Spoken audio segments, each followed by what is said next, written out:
Good morning. I'm Jaideep Pathak. I'm a graduate student at the University of Maryland in College Park. And today I'll be talking about using machine learning for analysis and prediction of high-dimensional spatiotemporal chaotic dynamical systems.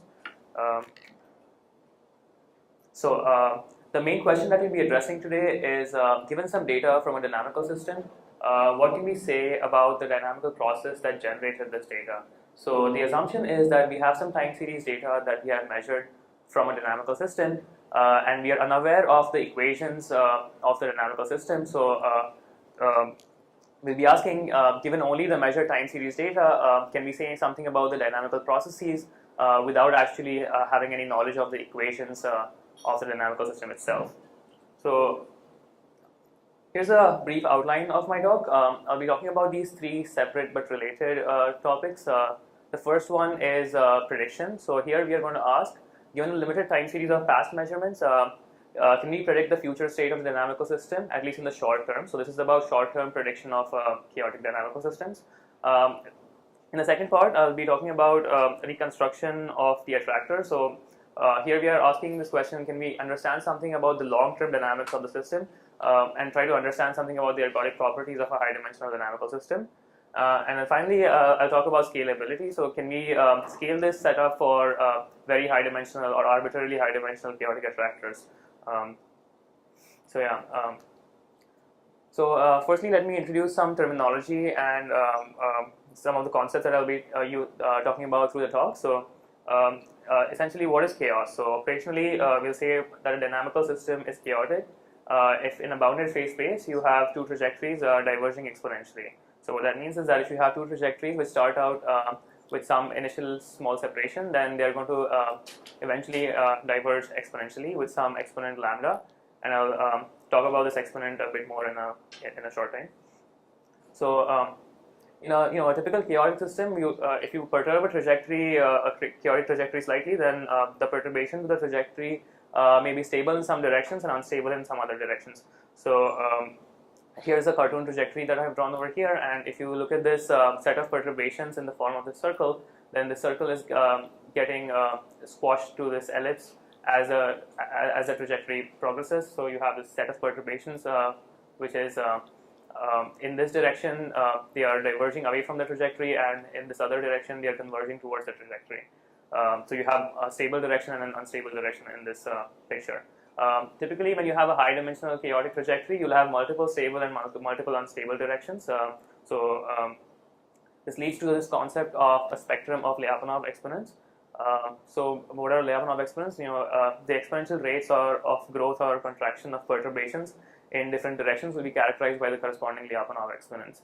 So in this picture, in this cartoon trajectory that we have over here, this trajectory has this system has a positive Lyapunov exponent corresponding to this unstable direction, and a negative Lyapunov exponent corresponding to this stable direction here.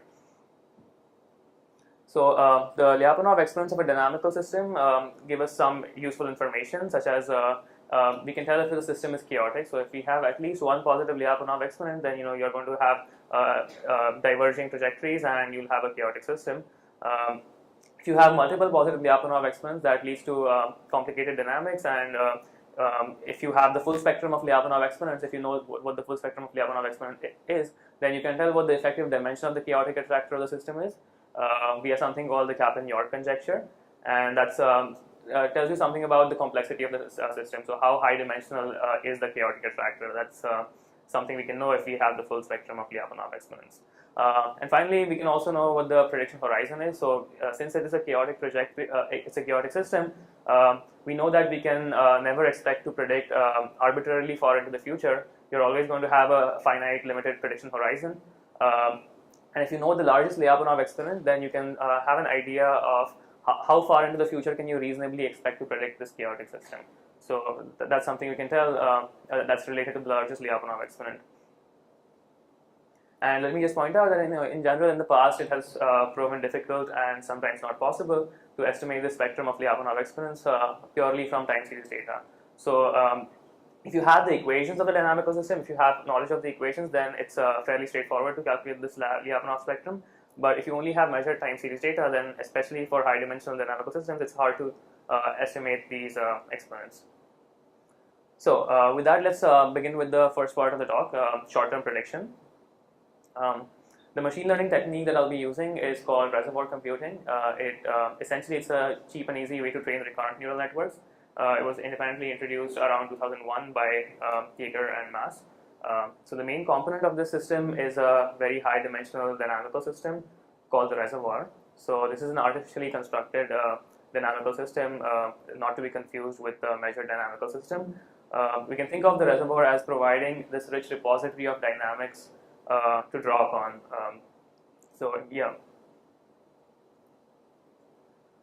Okay, so in our setup, the reservoir is this network of dr nodes. So you have this illustration over here where you have this network of d sub r nodes. Each node I has multiple inputs and outputs, and it has a scalar state denoted by r sub I of t. We'll denote the full state of the reservoir by this vector r of t, and the elements of this vector r of t are going to be these scalar states of the individual nodes in the network. You can denote the so you can represent the weighted connections between the nodes by an adjacency matrix A, and this A is this dr by dr matrix.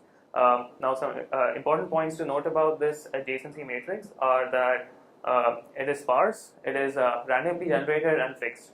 So this is in contrast with a lot of machine learning techniques in which you will essentially be training all these internal connections using some algorithm or the other. But in this case, we are going to have a sparse, randomly generated and fixed adjacency matrix, which we will not be changing once we have constructed it. So the first step towards training this recurrent neural network is to basically feed the input data. So you have some training data. You assume that you have training data in this time interval from minus capital T to 0, and you are going to feed this training data into this recurrent neural network through this by coupling it with the input through a fixed randomly generated input matrix Win. So you have this time series U of t, and you're feeding it into this network, and the reservoir is going to evolve according to this dynamical equation. So you can see that you have some the reservoir is evolving due to some self-interaction and some external forcing by the training data. So in the next part, you're going to calculate a linear fit essentially. So this is a simple linear map. So you're going to find an output weight matrix W out, indicated over here, that minimizes this loss function. What you're trying to do is simply training the reservoir that given u of t, it should be able to give us u of t plus delta t. So given the time c is at one point of time, it should be able to give us a one step ahead prediction. That's what you're training this reservoir to do. And note that this training is a simple linear regression problem, and instead of gradient descent, you have a simpler problem of matrix inversion in this case. Now, once you have trained the reservoir and you have found this W out, which is this map between the reservoir state and the output that does what you want it to do, you start the prediction phase, and the prediction phase is basically t greater than 0. This is the end of the training data. You no longer have any data for the system beyond this point, and you're going to essentially close this feedback loop. So, and the reservoir is going to evolve autonomously according to this equation here. So what's happening now is that the reservoir is providing a prediction of a one step forward prediction. We are feeding that back to the input itself, and then we're getting another step forward prediction, feeding that back to the input itself, and now it's an autonomous dynamical system that gives us continuous predictions for t greater than 0 of the system that it was trained on. So yeah. No, just the W out. Yeah. Win is a fixed randomly generated input matrix. So is A, which is the adjacency matrix of the reservoir itself. Right. So let's test this setup on the Kuromoto-Sivashinsky system, which is a nonlinear spatiotemporal chaotic partial differential equation. It's defined on this domain 0 to L, and it's periodic in this domain. L is this periodicity length, which is a single parameter that we can vary to adjust the complexity of the chaotic attractor. If we increase L, the chaotic attractor becomes larger. If we decrease it, it becomes. I'll come to this point later. So if you numerically simulate this equation, then this is what it looks like. You have the spatial extent on the y-axis and the time on the x-axis, and you have the color represents the spatiotemporal scalar field y of x comma t. If you notice, I've labeled the time in units of lambda max times t. So lambda max is the largest Lyapunov exponent, and essentially this sets a natural time scale for the system. So the inverse of lambda max is called the Lyapunov time. It's the time on an average for errors in the system to grow by a factor of e. And if you have basically labeled the x-axis in units of the Lyapunov time, and this will help us get a natural time scale for evaluating predictions in a chaotic system. So here's a result for short-term forecasting of chaos in this Kuromoto-Sierpinski equation. So the top panel here shows you the true state. The second panel shows you the reservoir prediction, and the third panel shows you the difference between the reservoir prediction and the true state. If you look at the color scheme here, this green color indicates a value that's close to 0, so you have low error for about 5 multiples of the Lyapunov time. And we say, okay, yeah.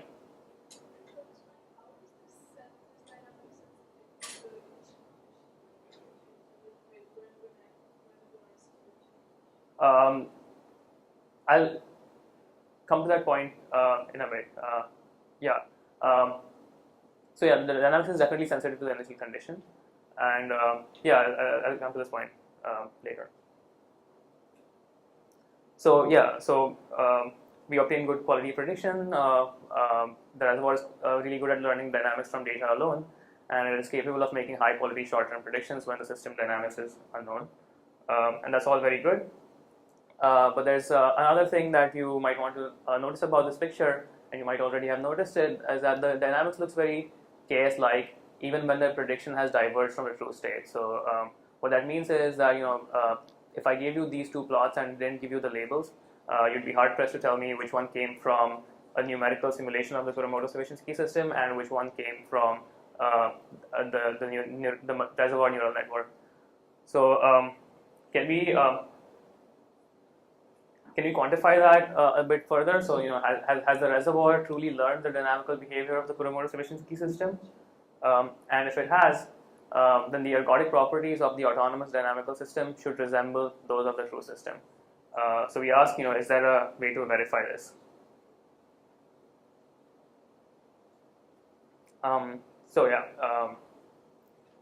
Actually, let me address your question at this point. So, so basically, you can.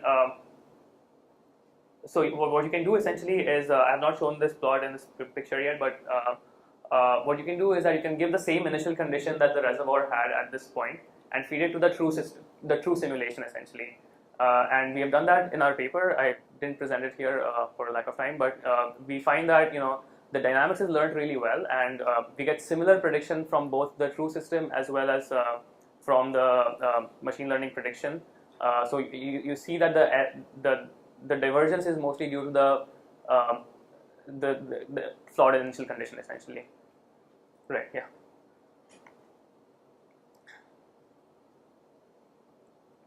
Okay, we looked at short-term prediction. Now let's look at reconstructing the attractor and see if we can learn something about the long-term dynamics of the system, and specifically can we use our setup to find the Lyapunov exponents of a high-dimensional dynamical system. So how do we do that? How do we get the Lyapunov exponents from the data? What we know is that we know the evolution equation of the post-training autonomous reservoir dynamical system. So this is how you can represent it. Just to remind you, this is what the actual form of the equation looks like. So because you know this equation, you can calculate the equation of the tangent map evolution. Now the tangent map is simply how perturbation to the trajectory varies with time as a function of the trajectory itself. So now that you have the map itself and the tangent map, you can it's a fairly straightforward problem to calculate the Lyapunov exponents of this reservoir dynamical system. Now again, let me remind you that our assumption was that we don't actually know the Kuromoto-Sierpinski equation. We only have training data. So we couldn't have directly calculated the Lyapunov spectrum of the Kuromoto-Sierpinski system. So what we did was we trained this reservoir, and made it predict autonomously and calculated the Lyapunov spectrum of the reservoir dynamical system itself. This is sort of probing slightly into the black box of the neural network itself. So we ask, are the Lyapunov exponents of the reservoir same as those of the data generating system? And what we find is very exciting, and indeed the Lyapunov exponents of the KS system are indeed accurately reproduced by the reservoir. So not only do we get all the positive exponents right, we get a lot of the negative exponents matching very well. So let me just explain this figure briefly. So what we have here is that in red we have the spectrum of the true Kuramoto-Sierpinski system, and in blue we have the Lyapunov spectrum of the reservoir dynamical system. They are both ordered by magnitude, so lambda 1 is the largest Lyapunov exponent, lambda 2 is the second largest, and so on. And if you order them by magnitude and plot them together, they fall right on top of each other, which is very exciting. Yeah. How much do you have to train? Have some minimal amount? Right. Yeah. So in terms of the the Lyapunov time, we train it for about 100 multiples of the Lyapunov time. Hundreds, yeah, essentially, order of hundreds, essentially. And you might ask, what's the point of getting predictions of 5 Lyapunov times if you have to train it for 100? The answer to that is that you can resynchronize it with only a few time steps, essentially. So once the prediction is diverged, you don't need to retrain it. You can resynchronize it with just not even a fraction of a Lyapunov time, and then you can make another prediction. So you can keep continuously doing that. So right, yeah. Yeah, there's a subtle nuance point that we do mention in the paper, but I won't go into too much detail here, is that the reservoir fails at obtaining some symmetry-related zero Lyapunov exponents. That's interesting, and we discuss it in our paper further. So yeah, so to summarize what we have so far is we show that we can make short-term predictions of a chaotic dynamical system from past time series measurements. And we can reconstruct the attractor to find the Lyapunov exponents of a high-dimensional dynamical system. And now let's look at scalability. Can we scale the system, or are we limited to lower-dimensional chaotic systems? Can we use our setup for very high-dimensional attractors, so arbitrarily high-dimensional? So the problem here is that as you increase the size and complexity of the dynamical system, so as your chaotic attractor becomes larger and larger, you're going to need a larger neural network or a larger reservoir to predict it.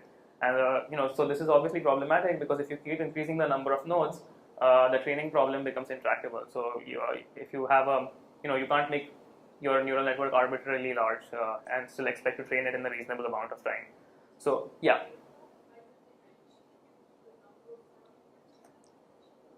No. So essentially, not the degrees of freedom. So you have the intrinsic attractor dimension. So that sort of characterizes how high dimensional the system actually is. So by just increasing the number of parameters, you are not actually increasing the dimension of the dynamical system if those parameters are actually not active modes. So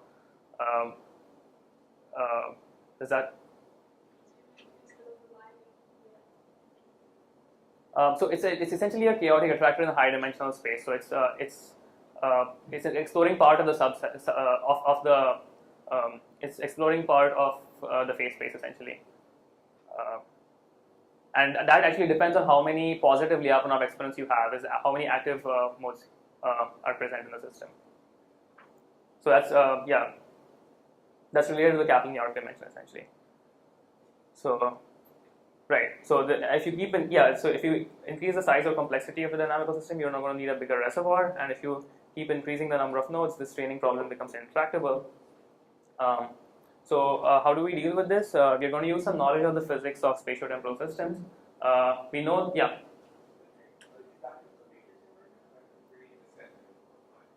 I mean, partly the matrix inversion problem, but yeah, you could certainly try to do gradient descent, but I'll show that you don't actually need to do that because you can actually simplify this problem further, essentially. So it's, you want to make it arbitrarily large, so you are talking about like a reservoir with millions of nodes, essentially. So you would want to do something more intelligent than just trying to train the entire thing.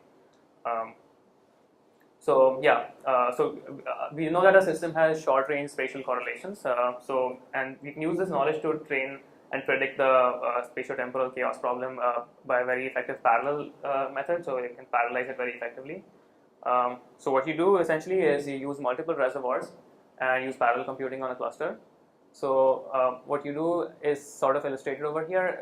The reservoir is assigned to a local neighborhood on the spatial grid, and it is trained to predict a subset of its inputs. So if you look at the center reservoir here, it's assigned to this local neighborhood consisting of this 1, 2, 3, and 4 grid points, and it's only going to be trained to predict these center 2 grid points. So the local neighborhood, as I mentioned, consists of the grid points to be predicted, these two, plus the buffer zones on each side, these two over here in this cartoon illustration. So each of the relatively small parallel reservoirs has its own independently trained output matrix. So they can be independently trained on like parallel reservoirs on parallel CPUs. And now during the prediction phase, as I mentioned before, we have to close these feedback loops. And now closing the feedback loops is harder in this case because you're going to have these cross feedback loops essentially. So during the prediction phase, given reservoir has feedback from its own outputs and from the outputs of neighboring reservoirs on each side to account for the buffer zones or overlaps. And these buffer zones or overlaps are important because you do have spatial correlation. So you need to have these overlaps in order to have a successful prediction. But this introduces communication between your cores on your computing cluster essentially. So you want these local interactions to be short range, so that you don't have to extend this cross feedbacks across more than nearest neighbor reservoirs. So now to demonstrate this, we are again going to use this KSI system with periodic boundary conditions. The attractor dimension increases linearly with periodicity length L. So if you increase the periodicity length L, then the Kaplan-York dimension of the chaotic attractor increases linearly in this system. Just to remind you, this is a measure of the complexity of the chaotic attractor related to how many positive Lyapunov exponents it has. So here's an example prediction of a Kuromoto-Sivashinsky system with 200, the periodicity length being 200 and the Kaplan-York dimension of 43. So this one was predicted by using 64 parallel reservoirs, each of size 5,000 each, 5,000 nodes. And as you see here, we can get good quality prediction for about 6 multiples of the Lyapunov time. And again, this is comparable to what you would get if you gave this initial condition to the true model. So we also have another example here. This is the Lorentz 1996 toy weather model. It's a popular model among meteorologists. It's a toy model of atmospheric dynamics, often used for testing techniques in weather prediction. I won't go into the details of this, but it's an ordinary differential equation on a periodic grid. And we see here that we can get good prediction quality for this model as well, for about 4 multiples of the Lyapunov time with 20 parallel reservoirs, each of size 5,000 nodes. So to summarize, we saw that we were able to get good quality prediction, short-term prediction of a dynamical system from past measurements without knowledge of the equations. We can reconstruct the attractor and learn some things about the long-term dynamics of the system. Specifically, we can find the Lyapunov exponents of a high-dimensional dynamical system, and this setup scales quite well to arbitrarily high-dimensional chaotic attractors. Some thoughts about reservoir computing as compared with other RNN architectures. So these reservoir computers or equistate networks. They offer very quick and cheap training as compared to recurrent neural networks trained using gradient descent, such as LSTM networks. We're currently doing systematic comparisons to try to understand some more details about how exactly they work. Just to give you an order of magnitude estimate, the training time for these examples shown today was approximately 10 minutes on our cluster of CPUs, and this short training time is at the cost of using hundreds of cores for large spatiotemporal systems. Now, so here's some future directions for that we can consider. So you can consider hybrid forms of machine learning that incorporate physics-based models by using an inaccurate, or we assume that we don't have a very good model of the system. Then you can combine this incomplete or inaccurate physics-based model with the neural network. You can try to use data assimilation techniques. Then you can try to. We wrote a simple paper on this a while ago. You can get some theoretical insight into the prediction of chaotic systems. My collaborators have written a good paper, which is a start in this direction, but a lot of work needs to be done in this direction as well. And then we can try to combine with sophisticated sequence learning models for if you have systems with long-range correlations in space and time. That's another interesting avenue. And as we saw yesterday, it may be possible to implement these type of neural networks very efficiently on specialized hardware such as FPGAs or optoelectronic systems. So in conclusion, machine learning can be a very effective tool for studying high-dimensional chaos, including problems which are difficult to tackle with traditional tools, with potential applications including weather prediction with a lot of work, obviously, understanding neural activity, control of chaos, or improved simulation techniques for PDEs. Here's some references. There's this paper by Jaeger that introduces reservoir computing. Then this is a paper that we wrote on how to predict high-dimensional chaotic attractors. This one tells you how to estimate Lyapunov exponents, and this one tries to explain how to use it in conjunction with incomplete knowledge-based models. My collaborators have written one to try to understand attractor reconstruction through generalized synchronization. Finally, thank you to the organizers and speakers of the APS Physics Next workshop. I had a great time listening to all the very interesting talks over the past few days. These are my collaborators, Dr. Michelle Kervin, Brian Hunt, Edward Odd. Jishin Lu is now a postdoc at the University of Pennsylvania, and Sarthak Chandra is a graduate student who I had some interesting discussions with about this research.